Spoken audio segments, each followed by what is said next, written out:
சீனாவில் டிரான்ஸ்லேஷன் சேவையை நிறுத்தியது கூகுள். ஏன் தெரியுமா? Tuesday, October 4th, 2022. பெய்ஜிங் சீனாவில் ஏற்கனவே கூகுள் தனது சேவையை நிறுத்தியுள்ள நிலையில் முழுமையாக அல்ல, தற்போது டிரான்ஸ்லேட் சேவையையும் கூகுள் நிறுத்துவதாக அறிவித்துள்ளது. உலகின் பல நாடுகளில் தனது கரங்களை ஆக்டபஸ் போல விரித்துள்ள கூகுள் சீனாவில் தனது டிரான்ஸ்லேட் சேவையை நிறுத்திக் கொண்டதா என பலரும் ஆச்சரியமடைந்தனர்.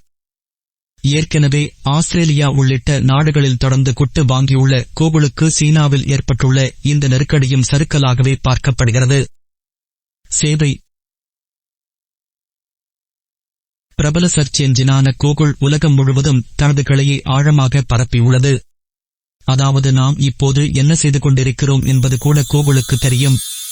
ஆனால் என்னதான் ஊருக்கே ராஜாவாக இருந்தாலும் வெளியூர் போனால் அவரும் பயணிதானே. அந்த மாதிரி கடந்த சில ஆண்டுகளாக கூகுள் சீனாவில் தனது சேவையை தொடங்கி நடத்தி வந்திருந்தது. இது எல்லாம் 2010க்கு முன்னர்தான். ஷேக்கர்கள் இப்படி இருக்கையில் சீனாவுக்குள் நுழையும் போதே அந்நாட்டின் சட்ட திட்டங்களை கராராக கடைபிடித்தால் மட்டுமே இங்கு இருக்க முடியும் என்று சீனா கூறியிருந்தது. அது ஏன் அப்படி கூறியது என இப்போது நமக்கு தெரிந்திருந்தாலும் பலர் சீனாவை அப்போது கடுமையாக விமர்சித்தார்கள். இதெல்லாம் நடந்து கடைசியில் தாக்குப்பிடிக்க முடியாமல் 2010 கூகுள் அங்கிருந்து மூட்டை கட்டிக்கொண்டு கிளம்பிவிட்டது. ஷேக்கர்கள் தொல்லையால்தான் இவ்வாறு நடப்பதாக கூகுள் காரணம் கூறியது. 7ஆம் பொருத்தம்.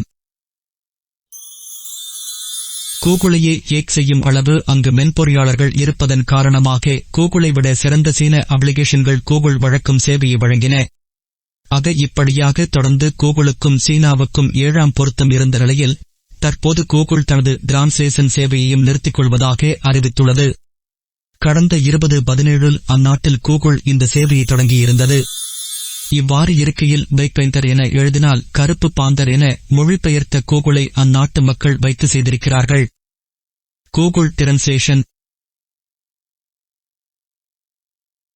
இப்போது இந்த மாதிரி மோசமாக இல்லாமல் டிரான்ஸ்லேஷனை கூகுள் மிகவும் மேம்படுத்தியிருந்தாலும் சீன மக்கள் என்னவோ உள்ளூர் செயலிகளையே பெரிதும் நம்பினர். எனவே நுகர்வோர்கள் குறைந்த நிலையில் தனது சேவையை நிறுத்திக் கொள்வதாக கூகுள் அறிவித்துள்ளது.